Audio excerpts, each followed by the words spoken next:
बिस्मिल्लाहिर्रहमानिर्रहीम अस्सलाम वालेकुम। आज मैं बनाऊंगी सिर्फ 3 इंग्रेडिएंट्स से मज़ेदार चॉकलेट केक और साथ इसके हम तैयार करेंगे चॉकलेट ग्लेज़, वो भी चॉकलेट के बगैर।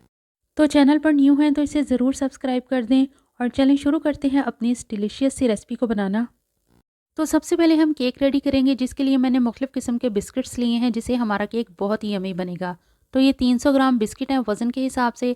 अब इनको किसी भी ब्लेंडर या चॉपर में डालकर इनका एक फ़ाइन सा पाउडर बना लेंगे। मैंने इन्हें चॉपर की मदद से पीस कर इनका एक फ़ाइन सा पाउडर बना लिया है। अब ये करेंगे कि 1 कप नीम गर्म दूध लेंगे और इस बिस्किट्स के पाउडर में थोड़ा थोड़ा करके ऐड करते जाएंगे और साथ साथ मिक्सिंग करते जाएंगे।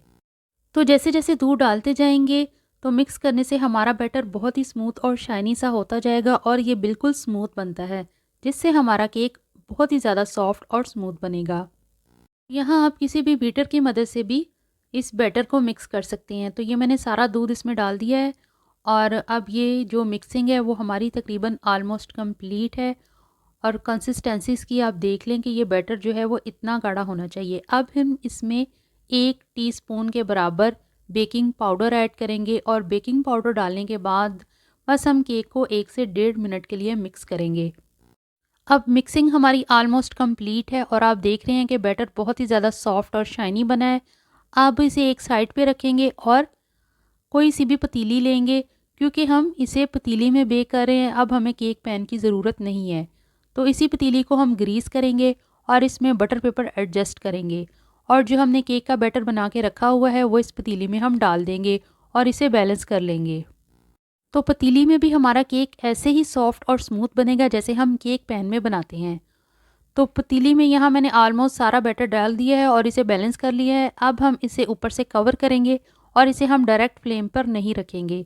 पहले हम फ्लेम ऑन करेंगे और इसके ऊपर कोई सा भी तवा रख दें और फिर इस पर पतीली को जो है वो रख दें और ढक्कन के ऊपर आप कोई सा भी वज़नी कोई चीज़ रख दें ताकि जो स्टीम है वो बाहर ना निकले। तकरीबन 30 से 35 मिनट के लिए केक को मीडियम फ्लेम पर बेक करेंगे। तो टाइमिंग यहाँ पे ऑलमोस्ट कंप्लीट हो चुकी है।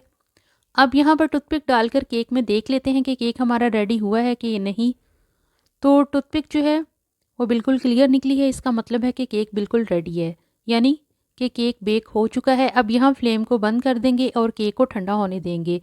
केक को ठंडा होने के बाद इसे किसी भी प्लेट में या कटिंग बोर्ड पर डीमोल्ड करें और इसके ऊपर से बटर पेपर उतार दें। के ऊपर डालने के लिए हम इसके लिए ग्लेज तैयार करेंगे, जिसके लिए एक सॉस पैन लेंगे और फ्लेम नीचे से मैंने ऑन कर दिया है और इसमें 1 कप दूध ऐड किया है मैंने, 2 टेबलस्पून कोको पाउडर और 1 साशे माइलो का और हाफ कप इसमें पानी ऐड करेंगे। अच्छे से मिक्स करेंगे और साथ साथ मिक्सिंग करते जाएंगे और इसे हम स्लो आग पर पकाते जाएंगे। अब इसमें 2 टेबलस्पून के बराबर चीनी ऐड कर दें और बैटर को हम स्लो आग पर तब तक पकाएंगे जब तक कि हमारा बैटर गाढ़ा नहीं हो जाता।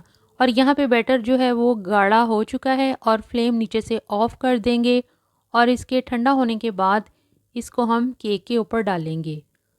तो केक के ऊपर डालने के बाद केक को हम सेट होने के लिए ऐसे ही काउंटर पर छोड़ देंगे या चाहे तो थोड़ी देर के लिए आप फ्रिज में रख दें।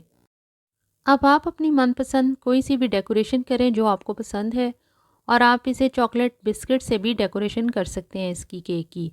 ना भी करेंगे तो इससे केक के जो जायके में कोई फ़र्क नहीं पड़ेगा।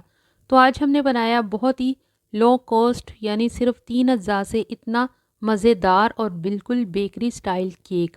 तो अब हम इसे कट करेंगे। जैसा कि आपको मेरी कटिंग से अंदाज़ा हो रहा है कि केक जो है वो बहुत ही सॉफ्ट और स्मूथ बना है और ये सिर्फ देखने में ही इतना सॉफ्ट और स्मूथ नहीं लग रहा, बल्कि ये खाने में भी बहुत ही ज़्यादा मज़े का है। तो रेसिपी पसंद आए तो प्लीज़ लाइक कीजिए, शेयर कीजिए, चैनल को सब्सक्राइब करना बिल्कुल भी मत भूलिएगा। मिलते हैं नेक्स्ट वीडियो में नेक्स्ट रेसिपी में, तब तक के लिए अल्लाह हाफिज़।